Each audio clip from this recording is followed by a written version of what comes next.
এসেছি, তাই তো সর্বপ্রথমে পিতার চরণে জানাই প্রণাম। প্রণামে তো বলছি পিতা। একে পিতা যেন ধ্যানমগ্ন রয়েছি।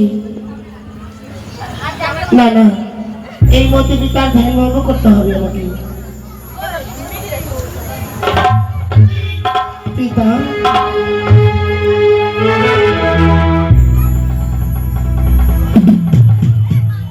ভালো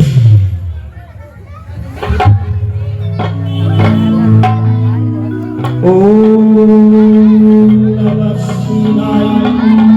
हरि हरि बोल नमः शिवाय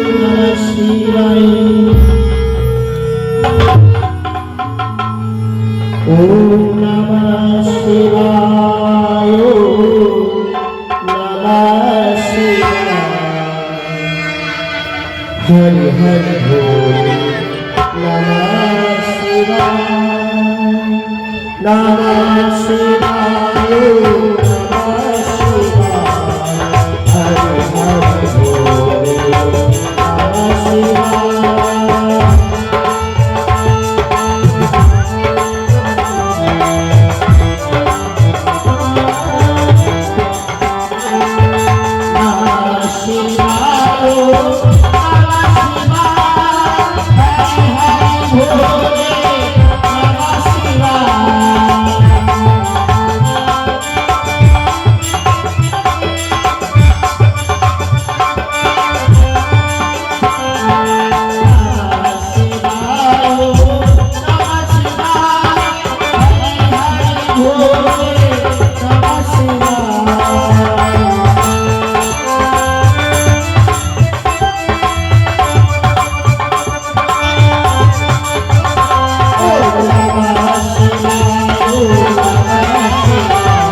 পদ্মাবতী অকস্মাৎ কৈলাসে তোর আগমন কেনই তুই করেছিস এই কৈলাসে আগমন?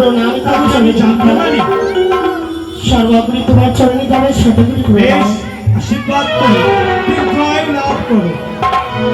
পিতা গো, আমি এসেছি বড় আশা করি তোমার নিকটে। তুমি আশা নিয়ে এসেছো? হ্যাঁ গো পিতা। কি আশা আমি কি জানতে পারি? কি আশা জানো পিতা? আমি তোমার কাছে কিছু চাইতে এসেছি পিতা। তোমার আমি পিতা, তুমি আমার কাছে চাইবে না তো কার কাছে চাইবে? বেশ মা, তুমি পিতা আমাকে কিছুক্ষণের মধ্যে এই উদয়গিরি নাচ দাও। উদয়গিরি না? হ্যাঁ পিতা, হ্যাঁ। অসম্ভব, আমি উদয়গিরি নাচ ছাড়া এক মুহূর্ত চলতে পারি না। সে কি পিতা, তুমি কি আমায় বললে যা চাইবে দেবো? দাও না পিতা।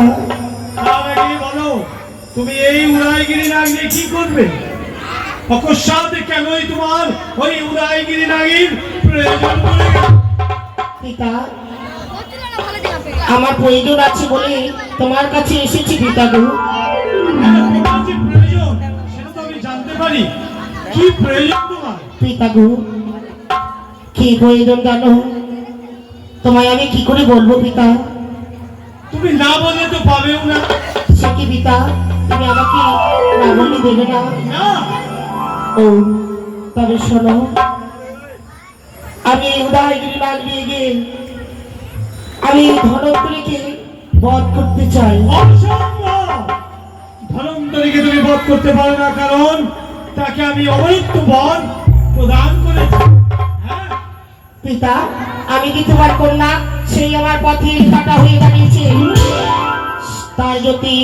তার যদি মৃত্যু না হয় তবে আমার বিয়ে মৃত্যু করে দেবী অর্জন হবে না। আমার সকল কাজ ব্যর্থ করে দেবে।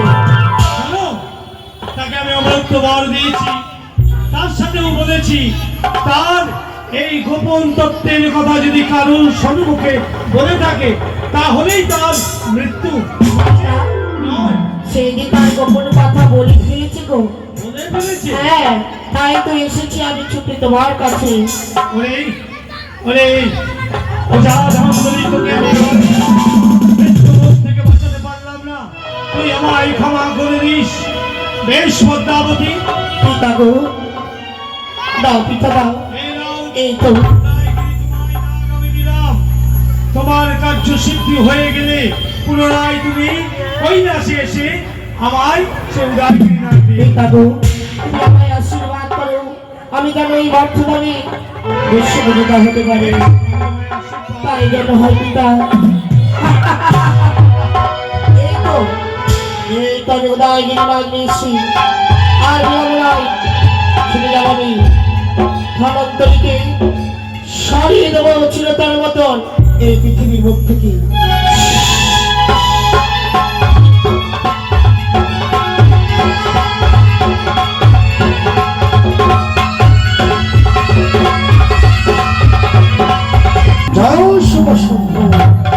এই মন্ত্র বিলম্ব না করে ধনন্তরী অঙ্গি দিলাম শিব জয়।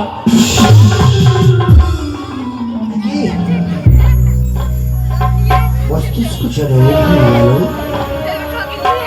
সারা অঙ্গ যেন থরথর করে কাঁপছে। আমি কি আমি স্নানান্বিত করতে যেতে পারবো না?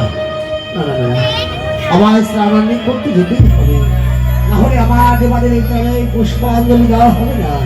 যাই, আমি ছুটে যাই। ওরে উদয়গিরি নাগ, দেখছো বলি সেই ধনন্তরী মন্ত্র তিল করিবে উদয়ন। যাও, এই মন্ত্রে যাও।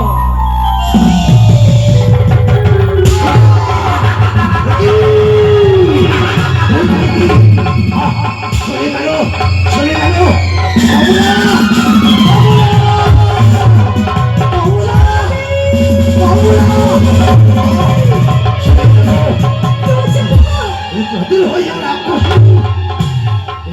তোমায় আমি বলেছিলাম তুমি আমার মৃত্যু সম্পর্কে শুনতে তোমরা, আর দেখো আমার মানুষ স্কন্ধে একটু কি উদয়।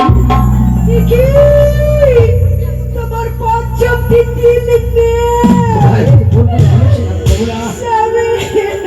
তুমি আমার মৃত্যু সংবাদ শুনতে তুমি বিশ্বাস করো, আমি তোমার মৃত্যু সংবাদ কাউকে বলিনি গো, কাউকে বলিনি। কেন আজ আমার এত বড় সর্বনাশ হলো? নিজের পায়ে নিজেই কুড়ালি স্বামী, আমার সে 30 দূর সারা জীবনের কত বলো না, ও কথা আরো বলো না গো। বাঁচার কি কোনো তোমার পথে নেই গো।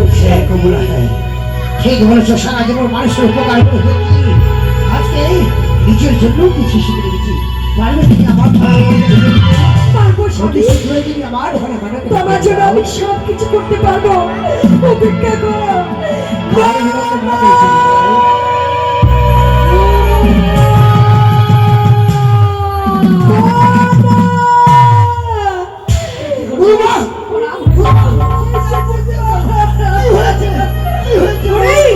আমার সর্বনাশ হয়ে গেছে, তার গুরু পিতার সর্বনাশ।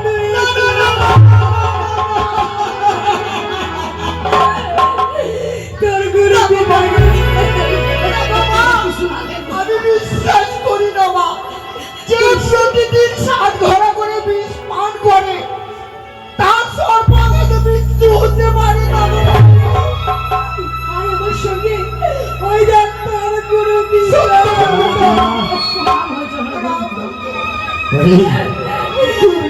যা কোনোদিনই শরীর নাই, আজকে আমার তা ঘটেছে। পারবি আমার বাঁচাতে? যেতে পারবি গন্ধমদন পর্বতে? তাহলে বিলম্ব করিস না, অতি শীঘ্র চলে যা গন্ধমদন পর্বতে। একই বৃক্ষে 3টি নাম, ঐশ্বর্য করণী, অস্থি সঞ্চরণী, প্রাণ সঞ্জরণী। সেই দুঃখ যদি চিনিস আমার কত জানায় লাগাতে পারিস, আমি আমার মানুষ ঘোষণা করতে পারবো। আমি চার জীবন আমার